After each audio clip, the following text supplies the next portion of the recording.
St. Andrew's College is an affirming ministry of the United Church of Canada. We acknowledge that we are on Treaty 6 territory and the homeland of the Métis. This verbal acknowledgement is one concrete action that symbolizes our commitment to the work of reconciliation.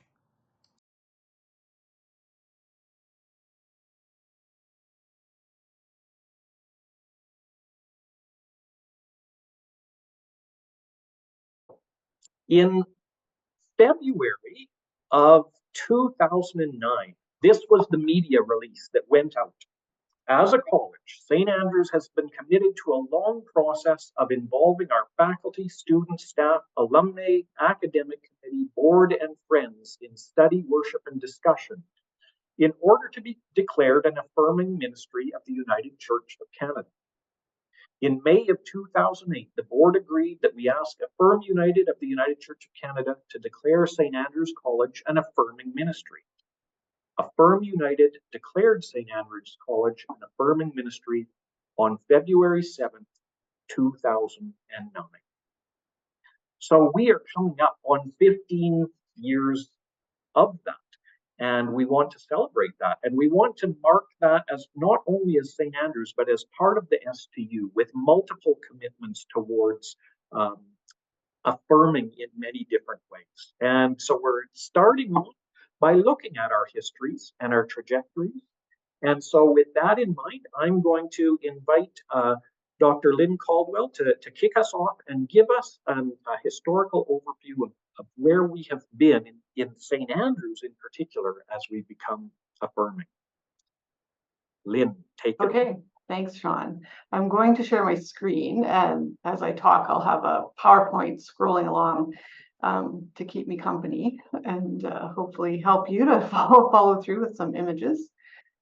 So I do want to say another thank you to everyone who's here participating and for the conversation, the reflection, and the year of intention, and especially to thank Marlene and Aaron and Trish. I'm really grateful to be here with you as presenters, and I look forward to the ways that we can bring our trajectories and reflections together, and all of the ways that just kind of happens as we come together in ways like this. And thanks, Sean and Keiko, for hosting and organizing not just tonight, but also a full series of the Year of Intention, and others who will likely be involved in that as well. And I also wanted to explicitly acknowledge Affirm United as an organization that was formed in the early 1980s to support and advocate for lesbian and gay members of the United Church of Canada, and that through these last decades has continued, has shifted, has changed, has queered in many ways as a resource to churches and individuals in just really all kinds of ways. And so that's the organization that to whom we're accountable in our designation as an affirming ministry. And I also wanted to think about, and so to say that I am thinking about the many organizations and individuals over many generations who do the strong work and have done the strong work to confront the absurdity that is discrimination, exclusion, stereotyping, and violence, that the many other forms of homophobic and transphobic harm. So I hope that what we do honors queer histories in politics and queer individuals who've poured their hearts and their lives into making queer life livable.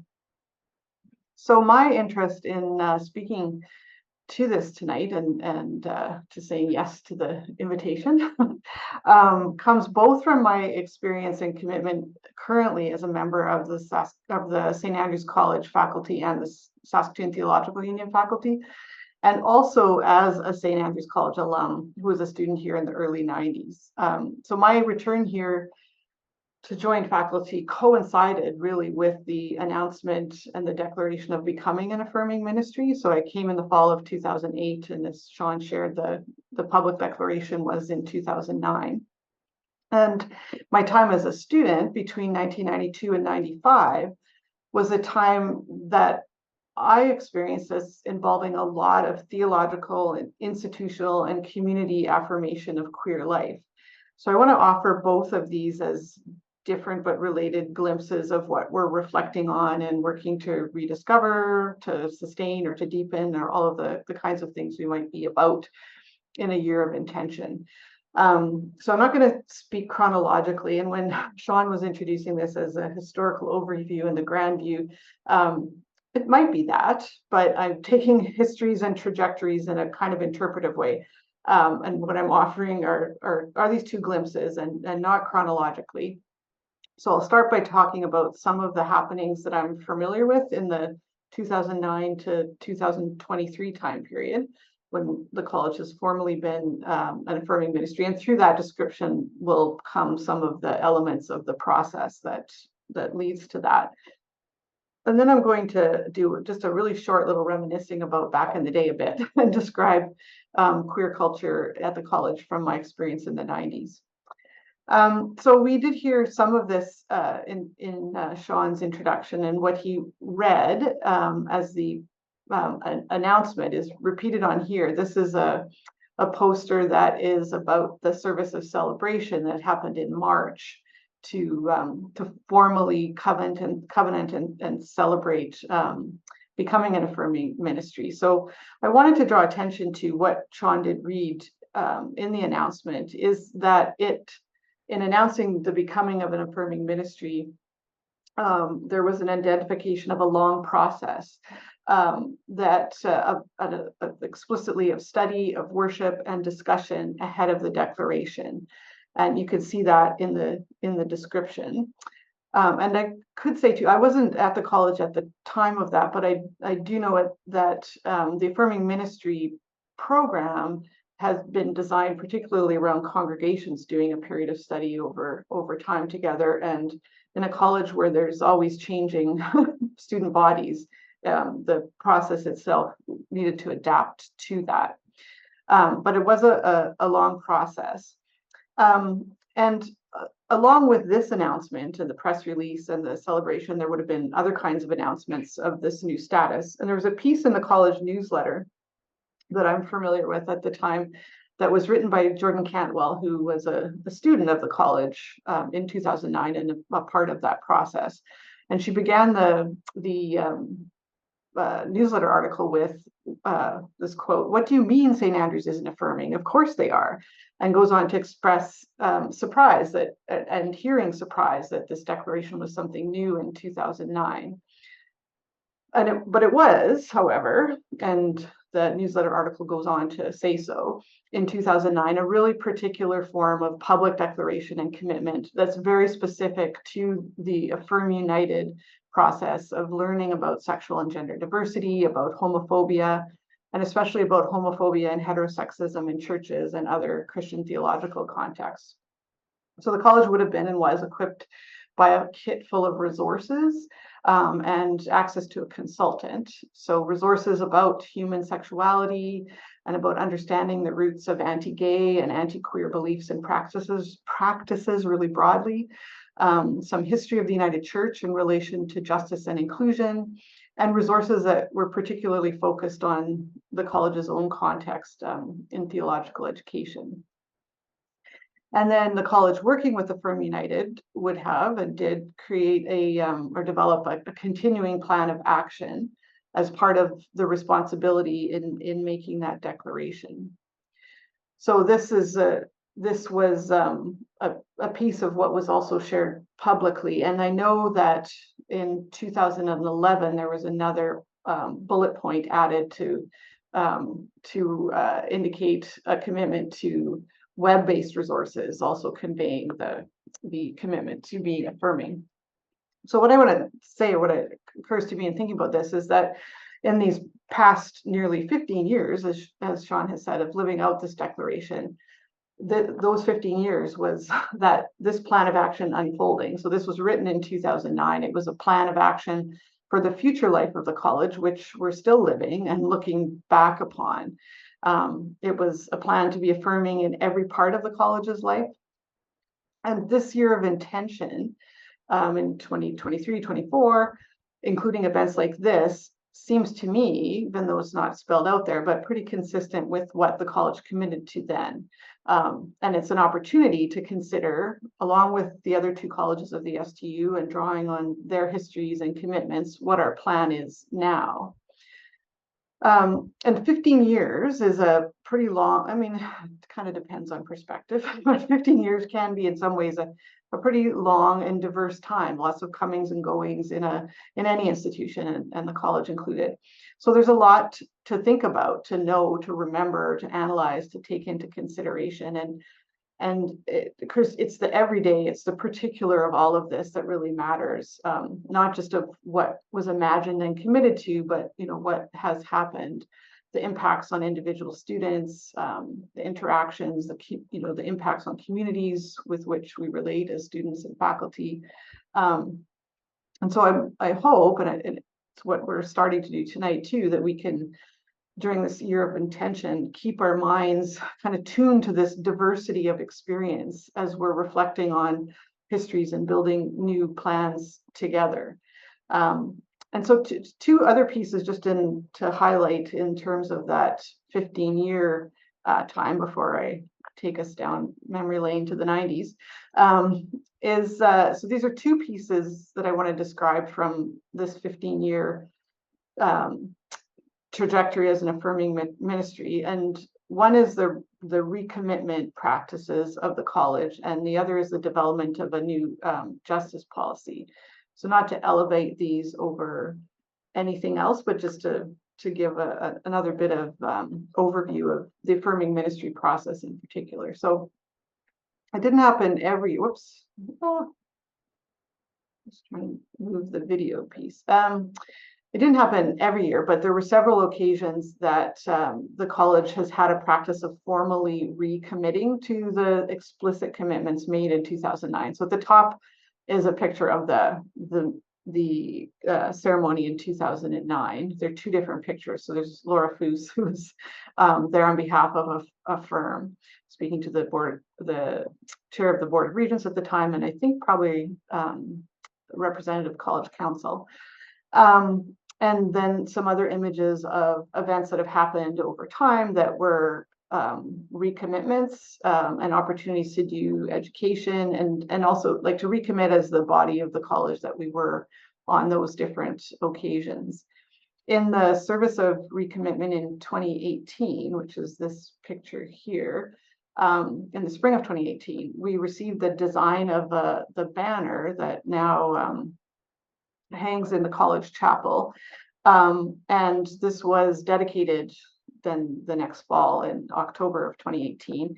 It was commissioned commissioned Phyllis Baker, a fabric artist and an active member of Grosvenor Park United Church, to design and create this banner. And to putting the slide together was a reminder to me of a little bit of what was involved in that process as someone who is an artist and was really attentive to wanting to listen and give expression to ways that the college did understand our affirming commitment and how that reflects in our worship space. So there were lots of conversations, and it was a moment for some in the college to think and talk about the intent of images and space, and also of the particulars of the affirming commitment that we were living out. So and just to speak to the justice policy that's developed, in 2009, there was an existing policy on justice when the affirming ministry process happened. And that policy included a commitment to, so this is a quote, raising consciousness about the experience in church and society of persons who are gay, lesbian, bisexual, or transgender, and to eliminating discrimination based on sexual orientation or gender identity at St. Andrew's College. So that's from the 1992 justice policy, which also had a statement explicitly saying that inclusive language was an attempt to do justice for all people, regardless of gender and sexual orientation. What I have here are some images of the more recent justice policy in 2021. So this policy was developed in recognition that the existing policy didn't specifically address racism or whiteness or colonialism. And so it was again revised and then developed also with more detailed attention to plans of action. And so in this way, the plan of action as an affirming ministry has become more intentionally part of ongoing institutional work to understand and address ideologies and cultures of exclusion and oppression that operate together. So just as an example out of this, in the description of practices, there's an express commitment to a college environment that works to understand and abolish systems and structures of oppression, including settler colonialism, white supremacy, gender exclusion, sexism, and heteropatriarchy. So this policy reflects shifting forms, I think, of institutional awareness and commitment to how things that lead to the absurdity of homophobia and transphobia are connected to things like sexism, classism, and ableism. So I got the 2-minute warning from Sean, and I'm going to invite you to come back with me to the 90s briefly. I want to offer a glimpse of St. Andrews from another era. And it's just a glimpse of a tight little window from a whole diversity of eras in the life of the college and the college's history of as a college and a college in which queer life has lived and sometimes been suppressed and sometimes thrived. And one of the things that I would say about, and I do, about much of what I was reading and talking and writing about and what I was wanting to shape my own life around as a seminary student in the 90s was written by lesbian feminist writers and particularly lesbian feminist theologians. Embodiment, grounding knowledge about things theological and experiences lived and felt, studying patriarchal and heteronormative texts as rooted in questionable cultures and forms of power were all themes and teachings that caught my attention and in which I was thriving and building my own confidence. It was in seminary that I came to learn about how the erotic, the female, the queer had been subjugated. And I also learned about questioning norms and giving attention to power and about theological traditions and teachings that did affirm human sexualities in the plural. And as I was reading these things, they weren't new. I was reading texts that had a history themselves, and I was being taught to read ancient texts as well. And I also note that in that time, I was a young person studying theology with classmates mostly older than myself. So as I say, that's a glimpse that I'm kind of rushing through, but wanted to give a glimpse. And I hope that this year and all the years to come will be ways for the college, along with the other 2 colleges and as the Saskatoon Theological Union, to honor, learn from, and respect queer life across our generations and throughout our theological traditions and histories, and of course beyond our own. Because one thing I often say in classrooms is that we're not the first or only ones to be reckoning with whatever it is that we're thinking about or studying. And I think that's true about being a college or colleges or a union of colleges in this moment. So I'm going to end there, and knowing that we're opening up to more conversation. And I want to say thanks again to you for the commitment to focus intentionally together on sexual orientation and gender identity as theological colleges. And I really look forward to more conversation tonight and ongoing. So thank you. Thank you so much, Lynn. Excellent. And what a challenge to try and, do a summary of where we've been for over 15 years, because you're so right. The journey began before that. It was a process. And not only taking us through a bit of that journey, but also tying it into the wider questions of other forms of solidarity and anti-oppression work that the college and the whole STU has been involved with. So thank you for that whirlwind tour, and I'm sure there will be questions for you afterwards.